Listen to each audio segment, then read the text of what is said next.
Hey everyone, it's TJ. So in the last video, I showed you guys how to start making basic geo while following the scale standards and how to, cut things or cut the geo to make windows, door frames, stairs, etc.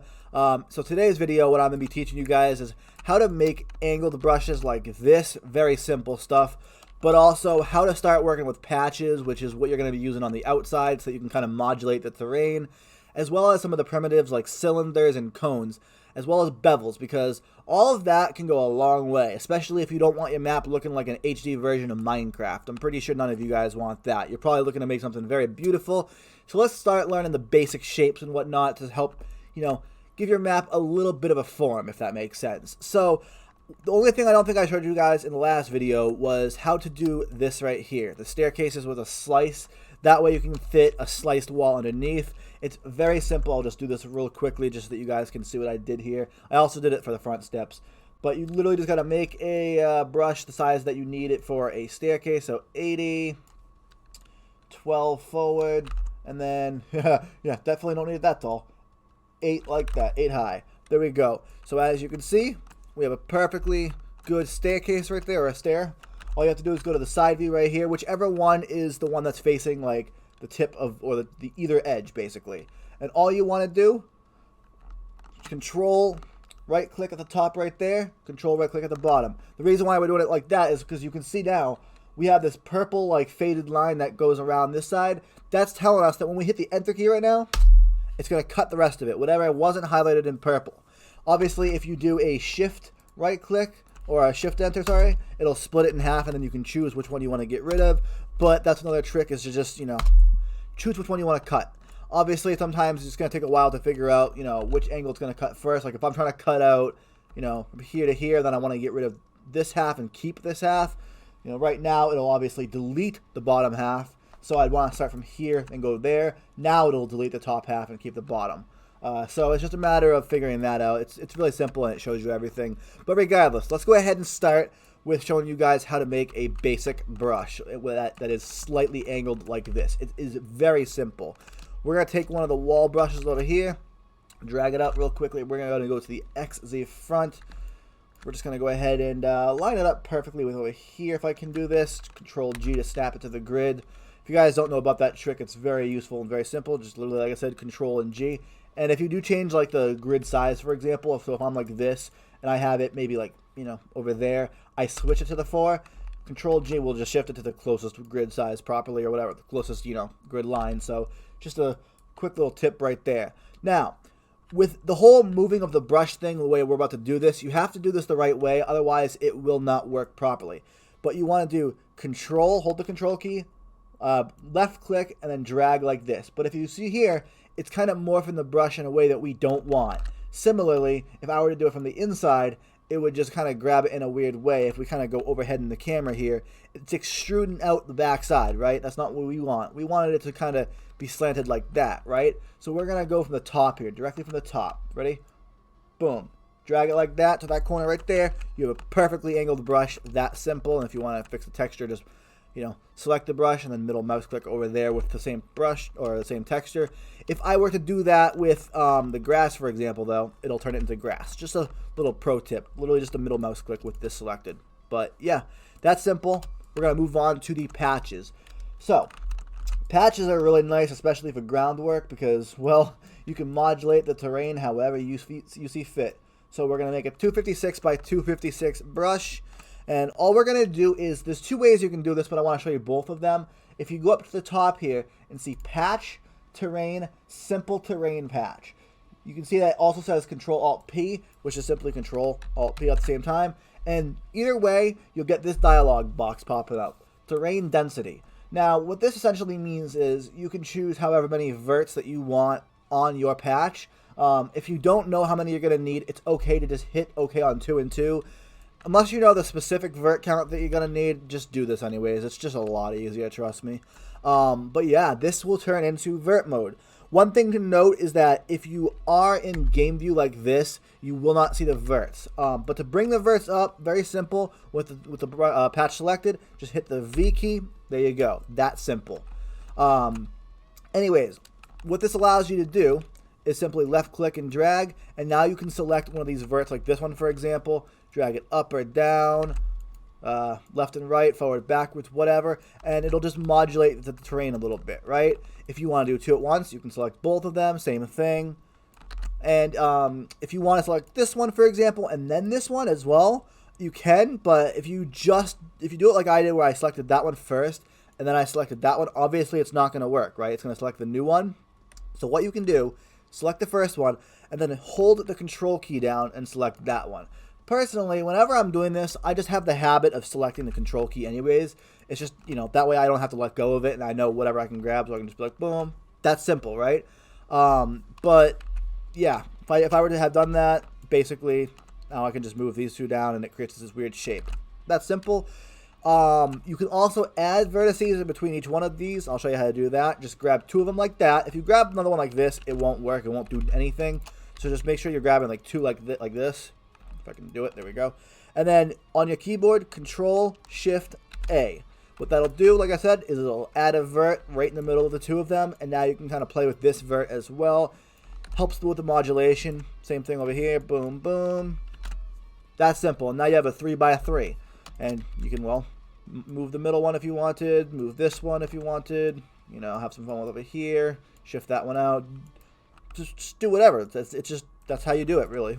What you can also do is if you go over to the edge over here, you can simply add an entire row. So as you can see here, we have a certain amount of space in the 2D grid, right? Looks like we have a whole brush right there, whole brush right there. Obviously, this one was over here originally, and this one was over here, so I'll fix that real quickly. And then just for the sake of this, I'll just realign that, and then realign that. But yeah, so let's say that we wanted to add another vert set this way to the right. We want to extrude another row to the right without having to, go through like this. Because you can also do it in the 2D view. I should note that as well. You can also do it in the 2D view, but if you have the game view on, it's, you won't see it in the camera, but you'll still be able to see it in the 2D. But regardless, you don't want to, do this. This is not the way to do it, that and then that. I mean, you could very well do that, and obviously it's effective, but much simpler way to do it. Ready? Highlight like these 2, for example. You don't even need to highlight the full row as long as you have the game like knowing which way you're going to go. So right now I have these 2 selected, so it knows to go that way. Alt plus O. There you go. The only thing is that now it obviously messes with the texture a little bit. So just make sure you have the brush selected, middle mouse click on the other part of the texture, boom, it fixes it right up. Same thing if you want to get rid of it. Just select all of them like that, Control-Shift-Q. Now, here's the thing. If you want to combine 2 verts together, you can just select both of them and then do the W key. Just hit the W key. Just note that whichever you select first, so if I select this one first and then this one, it's going to weld them like that. So just keep that in mind. But yeah, it is that simple. Now, let's say that you want to take 2 terrain patches and you want to morph them together. Let's say you have these 2 and you want them to be completely together, right? Now, obviously, you could just simply drag them like that and, oh, they're together. I mean, they are, but they aren't. What you're going to want to do is just select both of them at the same time. But for this example, what I'm going to do is I'm going to separate it a little bit more just to make it a little bit easier to understand what's happening here. Now, you have to make sure you're doing this the right way because if you don't, it can screw things up a little bit. If I want this patch right here to connect over where this one is instead of having this one move over to this, I have to make sure that I'm selecting the one that I want it to touch first. So I want this brush over here, or this patch over here, right? So I want to select this one first, and then this one. Because now you're telling the game, hey, no matter which order I select these verts in, it's still going to push this patch over here. Watch. W key, boom. Same thing over here. W key, boom. W key. That's simple. Just make sure that you're, choosing where you want it to go first. Because otherwise, well, it's going to mess things up. If I select that one first, then that one, doesn't matter which order I select it in, boom. So just helpful to know that it does sometimes matter. But like I said before, only if you're like connecting 2 patches together. If you're just doing this, then, just worry about which order you're selecting the vert in, not, the brush, because you only have 1 patch. So anyways, the next thing we're going to go over are the cylinders. Also, if you have any questions about that, please let me know in the comments and I'll be happy to clarify. But for cylinders, they're very simple. Let's go ahead and make a brush right here. Nice little 64 by 64. Go to Patch, primitives, cylinder. Now, as you can see, it's not exactly the most smooth cylinder, right? It's a bit of a rough edge, right? We can easily fix that.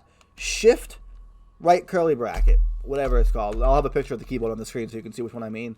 But yeah, you just keep doing that a couple times and it'll smoothen it out. You can't go past a certain point. After a certain point, it's like, okay, you've hit the max amount of verts. Same if you go backwards. If I were to make this less, obviously I can't go more than that. And the only time you ever really want to do something like this is if you're doing a Vista. If you're doing a Vista something, like something for Vista, then that's okay. Like, you know, if this is like a silo for a, you know, a farm or something like that, that's acceptable. Let me just fix this real quickly because this is going to annoy me. There we go, fixed. Like, if this is an okay Vista because no one's ever going to really see the level of detail of the, you know, the sphere of it. Like, no one's ever going to see that if they're that far away, right? So if it's Vista, that's fine. Otherwise, make sure you're on max vert count. You can see in the 2D grid as well that it kind of changes the vert count, and you can kind of see it happen. Like, you can see all the lines morphing. Same thing if you go to the top down. It's a lot easier too, but that's simple. I'm going to lower this really quickly because there's no need for it to be that high. But yeah, the next thing we're going to do is we're going to do a cap for it, okay? So what we're going to do is we're going to do another brush. We're just going to go ahead and drag another brush like that. Patch, primitives, and then cone. Now, this is going to make a really pointy cone shape, and that's fine. We can fix that very, very easily. All you have to do is enter the vert mode like that. You can see we have a row of verts down here, a row of verts in the middle, and one on top. What you're going to want to do is you can just grab the top one and then move it down. I mean, if you move it up, it'll look really weird. I mean, that doesn't look too normal to me. That's like a church thing, if anything. I don't even know. But yeah, I just want to bring it down like that. I mean, honestly, you can morph it however you want. But for a nice, you know, smooth spherical cap right here, just move it down so that it aligns with the rest of these verts down here. Once it's aligned with those, unselect it and then just select the rest of them. Or you can just simply, you know, grab the middle one only like this and then just, you know, grab the rest of them. It'll grab them all regardless. But in the event that you accidentally unselected them, I just wanted to show you guys that anyways. But yeah, now that you have all these selected, you can just push these down like that. The reason why I'm doing that instead of, you know, just continuously pushing the middle one down is because if we do that, it starts to go in on itself. Like you can see here, it's the shape of it is going in. It's kind of caving in within itself, and if you push it down too much, it's going to look like a dang donut. I'm pretty sure you're not going for a donut, right? Now, what you can also see is that, well, we have, you know, a semi-spherical cone here, or at this point, donut, but it's not matching up with the cylinder that we had down here. Very simple fix, but let's undo this first to bring this a little bit back to normal. There we go. But yeah, very simple fix. Shift, right curly bracket again. Boom, that simple. Then we can go back to the vert mode here. We can just go ahead and grab all these, and we can just push this down like that. And now we have a nice spherical top. Looks like a dang bald man's head, nice and smooth, right? We like it. Now, the last thing that I'm going to show you guys for this particular cone thing is how it can also be used to cover up or put a cap on something like this. So we're going to copy and paste this so we don't have to make another one. But if you want to, you can for practice. That's fine. But what we're going to do is we're going to make sure that we go into the side view here because it's a little bit easier this way. Only grab the top vert in the side side view basically, and then just drag it down until you've matched it with the bottom row. So now you can see we have a perfectly flat, you know, patch looking thing, right? So now that we have everything grabbed, all we have to do is just bring the whole thing up. You can even unselect it if you want, so you don't have to worry about the vert menu, and then just pull it up like that. Match it just the bottom. As you can see here, it's perfectly aligned with the bottom. Now you're probably wondering, like, oh, well, you know, we can see right through it, right? Like, how does that help us? Very simply. Control-I. It flips the texture to the other side, and now we have a cap there. That simple. Effective, simple, and honestly, that only takes us like a minute, right? Let's actually see real quickly. I'm just going to do this for fun, because why not? So I can make a patch, primitive, cylinder, increase the size real quick, drag this up. There we go. Another patch right there. Patch, primitives, cone. Vert menu, drag that down, drag this down to about there. Go ahead and grab it back because we dropped it because we're idiots here, apparently. At least I am, not you guys. There we go. Boom, boom. And then drag, drag, drag.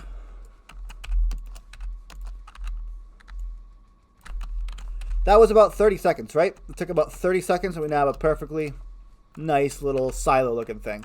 Obviously, you know, there's a lot of work to be done with it to make it even better and stuff like that, but that took me roughly, what, 30 seconds to do? So, yeah. So I'm going to cut the video here, guys. I'm going to let you guys run wild with it because I want you to be able to practice with what you've learned in this video so far. And it seems like my videos have been pretty helpful for some of you based on the comments that you're leaving below. So I'm glad that I'm able to help you guys. But yeah, go ahead and practice with what you've learned in this video. And in the next one, we will cover curved patches and caps and things like that. Basically, stuff to do with curves because that'll probably be the next useful bit of information for you guys. But if you enjoyed this video, leave a like on it or just leave a comment or both, whichever you want to do. If you didn't like the video, go ahead and leave a dislike, but let me know at least what went wrong with it for you. And yeah, if you want to see more from me, hit that sub button. Otherwise, thanks for watching. I'm TJ, and I'll catch you all in the next one. Peace.